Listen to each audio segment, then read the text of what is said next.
My next guest has been a consistent voice in calling out the corrosive nature of illiberalism that's taken over much of the West, with its emphasis on identity politics, the cancel culture, and our growing reluctance to engage with any view that might be different, let alone one that might cause offence.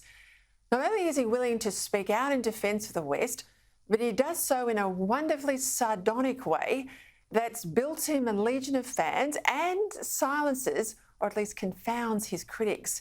He's got a Jewish and Russian heritage, a British upbringing, and experience as a comic, which makes Konstantin Kisin impossible to pigeonhole.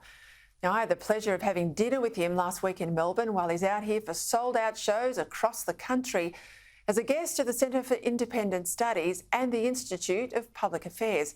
He was just so impressive when I met him, and I'm delighted to say, on the back of that, he agreed to join me here tonight. Konstantin, thank you for your time. I'm thrilled to have you on my program. I want to ask you now, it's been a week since we caught up. You've had a chance to get around the country. You've been speaking to thousands and thousands of Australians. I'm keen to hear some of your observations. I mean, what do you think is the biggest challenge we face, and how do we address it? Well, first of all, I've really enjoyed my time in Australia, and somebody asked me what my take on Australia is, and my view is it's a country that looks like America, full of British people who aren't miserable.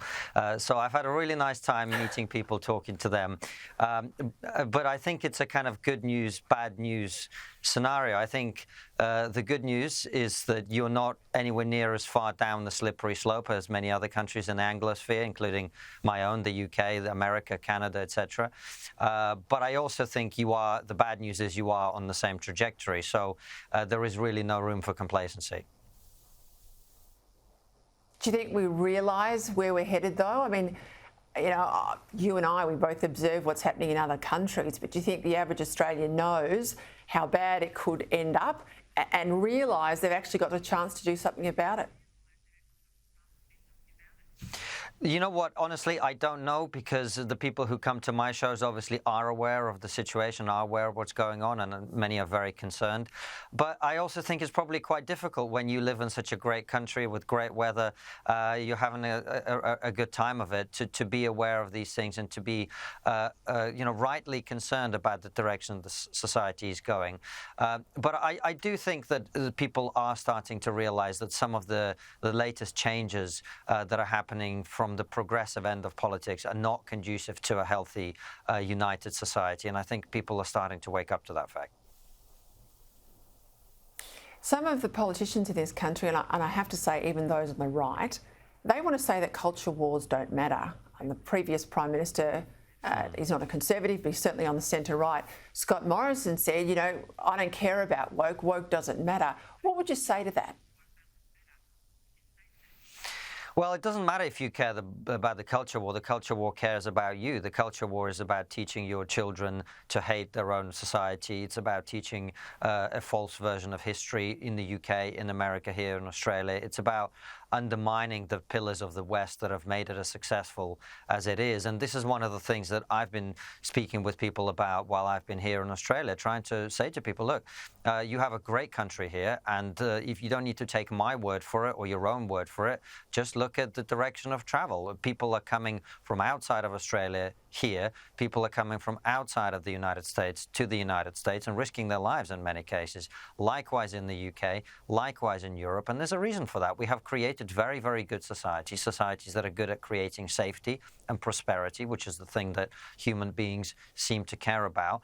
And let's remember how that happened. It happened because we have government by consent. It happened because we have freedom of expression that allows us to produce technological and scientific breakthroughs that are unparalleled around the world. And we have the ability to leverage those scientific developments and technological progress through the method of capitalism, whereby, because we've created an incentive structure where you keep what you create instead of having it taken away from you by an authoritarian, corrupt government or a communist system or whatever else it might be, we have generation upon generation of entrepreneurs and scientific leaders who allow us to be prosperous and successful and safe. So let's not throw any of that in the bin. Let's not pretend, as people are now pretending, that freedom of expression is somehow a partisan issue. I grew up being someone on the left and with the understanding that one of the core principles and pillars of Western society is our freedom to speak our minds. And I feel that that is something that's been under threat. Look at, what our children are being taught about capitalism. They're being taught that the idea of creating capital is bad. In the UK, we recently had a debate of whether a person was too rich to be prime minister. And it just seems to me that we're going in the wrong direction.